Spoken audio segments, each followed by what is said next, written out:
Percy Helps Out. It was summer on the island of Sodor. Percy enjoyed working in the sunshine, and he liked being able to say hello to his friends. "Hello, Nelson," Percy called. Nelson was so busy he barely had time to honk back.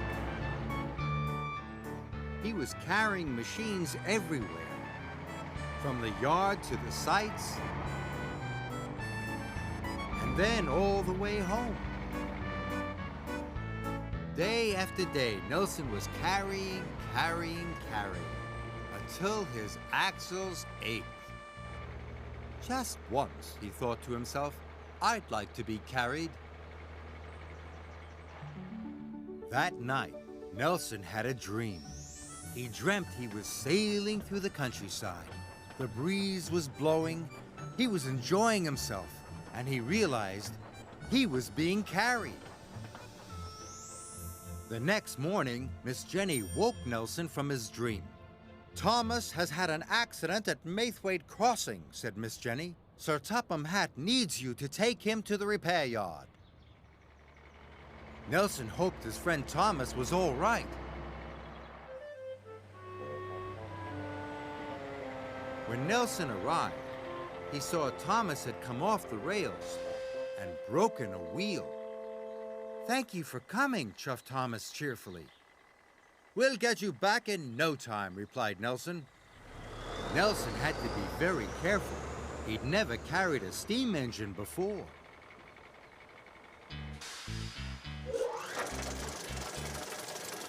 Thomas's driver and Nelson's operator set to work at once.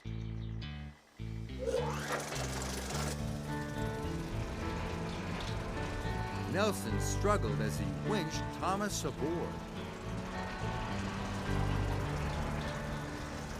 "Whoa, you're heavier than a bulldozer and a steamroller put together," Nelson exclaimed. Thomas was surprised. "I'm only a tank engine," he said.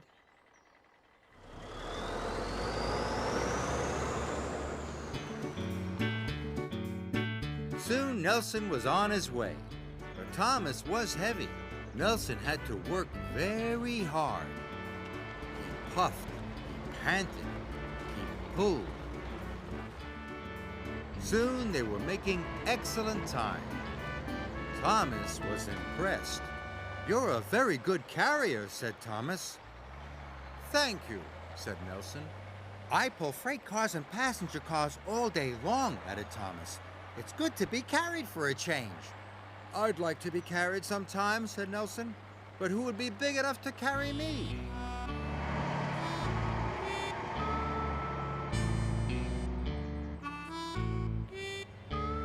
Soon they arrived at the repair yard. "Well done," said Sir Topham Hatt. "You are a really useful truck."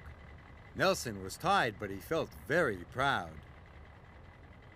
"You can leave Thomas on the low loader," said Sir Topham Hatt. "Miss Jenny needs you back at the yards immediately." "Yes, sir," said Nelson. "I'll drive as fast as I can." "That won't be necessary," said Sir Topham Hatt. "I'm taking you," cried Percy. Nelson could not believe what he had heard. Soon, Nelson was aboard Percy's low loader, and with a shout of, "Thank you, everyone," they were off. Percy was giving Nelson a splendid ride. It was as magical as he had dreamed. The sky was blue, the trees were green. All Nelson had to do was look and listen as the beautiful Sodor countryside rolled peacefully by. "What an excellent day," said Nelson cheerfully. Percy was happy. His friend was enjoying himself.